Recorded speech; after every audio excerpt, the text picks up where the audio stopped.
അതായത് ഒരു 16 വയസ്സ് ഒരു ഒന്നും ഇല്ലാത്ത ഒരു കുട്ടീനെ വളർത്തി വലുതാക്കി എടുത്തു ഏട്ടന്റെ ഇഷ്ടത്തിന്. ഏട്ടൻ്റെതായ ഇഷ്ടത്തിൽ എന്നെ മോൾഡ് ചെയ്ത് എടുക്കുകയാണ് ചെയ്തത്. ചേച്ചിയുടെ ഒരു ചൈൽഡിഷ് വേർഷൻ കാണണമെങ്കിൽ അപ്പൊ ഏട്ടനാണ് ചൈൽഡിഷ് അല്ല, എല്ലാത്തരം വേർഷൻസ് വെച്ചാൽ മതി. അപ്പൊ ഏട്ടനടുത്ത് ചോദിക്കും ലക്ഷ്മി ഏറ്റവും നന്നായിട്ട് എന്താ ഉണ്ടാക്കുന്നതെന്ന് ചോദിച്ചാൽ വഴക്ക്. പിന്നെ ഒരു കാര്യമുണ്ട്, ഈ പബ്ലിക്കിന്റെ അടുത്തൊന്നും വഴക്കിടില്ല, ഒന്നുമില്ല. ഇവിടുന്നൊക്കെ എന്തെങ്കിലുമൊക്കെ കിട്ടിക്കഴിഞ്ഞാൽ അതൊക്കെ എടുത്ത് വെച്ചിട്ട് കംപ്ലീറ്റ് അങ്ങോട്ട് അയച്ചെറിയുന്നു. അപ്പൊ എന്ത് സംഭവിച്ചു അവിടെ, എന്താ ഉണ്ടായേ, ഓ അങ്ങനെയാണോ എന്നൊക്കെ ചോദിക്കും. ഏട്ടനറിയാം ഞാൻ ഇങ്ങനെ പറയുമ്പോ എനിക്ക് എന്തോ ഫീൽ ചെയ്യുന്ന കാര്യം ഉണ്ടായിട്ടുണ്ട്. അപ്പൊ എല്ലാത്തരം ഇമോഷൻസും എക്സ്പ്രസ് ചെയ്യുന്ന, ഇനി ഒരാൾക്ക് ക്ഷമിക്കാൻ പറ്റാത്തൊരു കാര്യമാണെങ്കിൽ പോലും അതും ചെന്ന് പറയുന്ന ഒരു സ്ഥലമാണ് ജയശ്രീയേട്ടൻ. എന്റെ ഒരു കോടതി, എന്റെ സ്കൂൾ അധ്യാപകൻ, അല്ലെങ്കിൽ എന്റെ അച്ഛൻ, എന്റെ ഹസ്ബൻഡ്, എല്ലാം ഫ്രണ്ട്, എല്ലാം ഏട്ടനാണ്.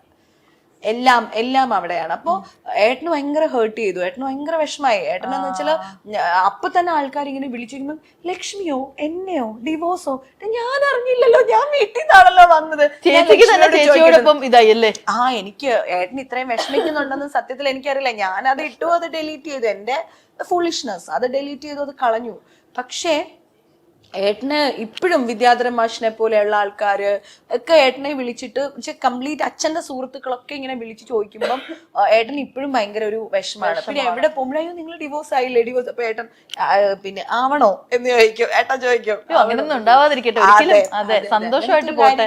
അതെ, ഇനി അങ്ങനെ ഒരു പോസ്റ്റ് ഇടരുത്. അങ്ങനെ പോസ്റ്റ് അല്ല, അതിനുശേഷം എനിക്കൊന്നും ഞങ്ങൾ തമ്മിൽ വഴക്ക് പോലും ഇടാം. അയ്യോ, അങ്ങനെ ടച്ച് അങ്ങനെ തന്നെ പോട്ടെ. അതെ അതെ, പിണങ്ങാൻ പേടിയായി. അതിനുശേഷം ഈ ഫോട്ടോസ് പോസ്റ്റ് ചെയ്ത് കഴിഞ്ഞു കഴിഞ്ഞാൽ നെക്സ്റ്റ് ഡേ അടി ഉണ്ടാവും പൊതുവേ ഒരു ഉണ്ട് കേട്ടോ. അത് അച്ചിട്ടായിട്ടുള്ള കാര്യം. ഞങ്ങൾക്കിപ്പം ഫോട്ടോസ് ഇടാൻ സത്യം പറഞ്ഞാൽ പേടിയാ, കണ്ണു വിടുന്ന പോലെ ഒരു അനുഭവം ഉണ്ട്. അതുപോലെ തന്നെ കുഞ്ഞിന്റെ മാധുവിന്റെ ഒക്കെ ഫോട്ടോ ഇട്ട് കഴിയുമ്പോഴത്തേന് മാധുവിന് പനി വരിക, അസുഖം വരിക, ഭയങ്കര ബുദ്ധിമുട്ടാണ്. എനിക്ക് മാധുവിന്റെ ഫോട്ടോസ് ഒന്നും ഇടുന്നത് സത്യം പറഞ്ഞാൽ ഇഷ്ടമല്ല. ദൃഷ്ടി ആൾക്കാർക്ക് എപ്പോഴും ഇല്ലേ നന്നായി ഇരിക്കുന്നു എന്ന് കേൾക്കാൻ ആൾക്കാർക്ക് ഇഷ്ടമല്ല. ഇപ്പോഴത്തെ ഒരു നെഗറ്റീവ് കേൾക്കാനാണ് ഇഷ്ടം. അപ്പൊ ഞങ്ങൾ ഒരുമിച്ചുള്ള ഫോട്ടോസ് കാണാനും ഇഷ്ടമുണ്ടാവില്ലായിരിക്കും. അപ്പൊ ചേച്ചി ശ്രദ്ധിച്ചോ, ഇപ്പൊ ചേച്ചി ഇപ്പം നിങ്ങൾ ഒന്നിച്ചുള്ള ഒരു ഫോട്ടോ ഇടുന്നതിനേക്കാളും കൂടുതൽ കമന്റ്സും കോളും വന്നത് ഡിവോഴ്സ് എന്നുള്ള സംഭവം. അയ്യോ സത്യം എത്ര കല്യാണാലോചനകളും അതിനിടയ്ക്ക് അതും നടന്നു, അതും വന്നു. അപ്പൊ ഞാൻ ഓർത്തു അപ്പൊ ഏട്ടനും ചെന്നുണ്ടാവും, പവറാണോ എനിക്കറിയില്ല.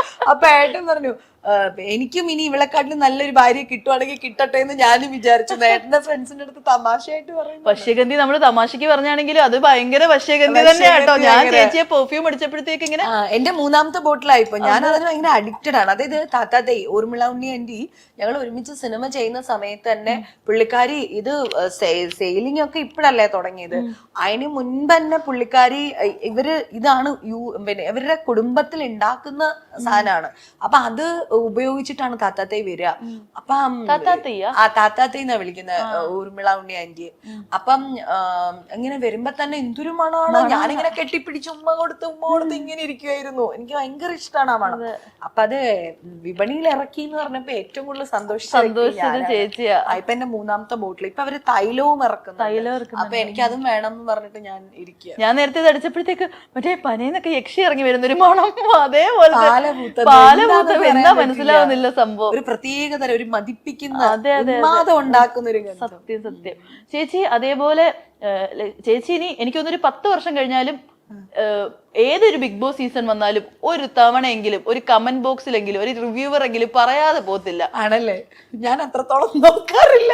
കറക്റ്റ് എല്ലാവരും. ഞാൻ കഴിഞ്ഞ ദിവസം കണ്ടു ഏതോ ഒരു കണ്ടസ്റ്റന്റിനെ ചേച്ചിനെ വെച്ച് കമ്പയർ ചെയ്ത ആളുകൾ ലക്ഷ്മി പ്രിയനൊക്കെ വെച്ചിട്ടാണോ കമ്പയർ ചെയ്യുന്നത്? പുള്ളിക്കാരത്തെയൊക്കെ മറ്റേ മാസ്റ്റർ പ്ലെയർ ആയിരുന്നു. ശരിക്കും ചേച്ചി ഒരു ഗെയിം പ്ലാനോട് കൂടിയാണോ ചേച്ചി?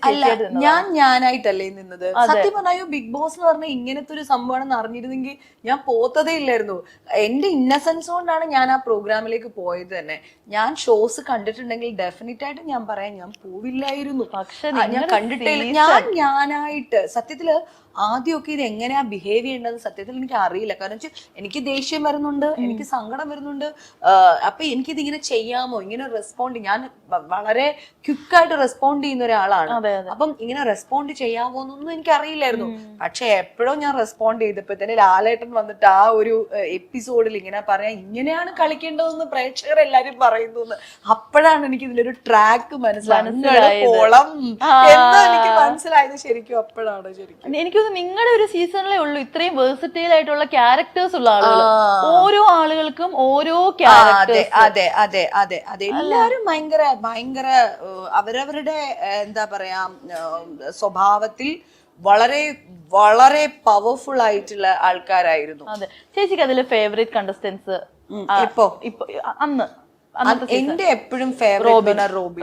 അതെന്ന് വെച്ചാല് അത് റോബിൻ അങ്ങനെ ഒരു വെൽ പ്ലെയർ അല്ലെങ്കിൽ വേറെ എന്തെങ്കിലും അങ്ങനെയുള്ളതുണ്ടല്ല, നല്ലൊരു മനുഷ്യനാണ്. ആ ഒരു മനുഷ്യത്വം ഞാൻ കണ്ട് അനുഭവിച്ചിട്ടുള്ളത് കൊണ്ട് മാത്രമാണ് ഇപ്പോഴും അവനെ ഞാൻ എന്റെ അനിയനായിട്ട് അങ്ങ് സ്വയം സ്വീകരിക്കുകയാണ് ചെയ്തത്. ഇപ്പോഴും അതിന് ഒരു 0.1% പോലും താഴോട്ട് എനിക്ക് പോകാൻ പറ്റില്ല.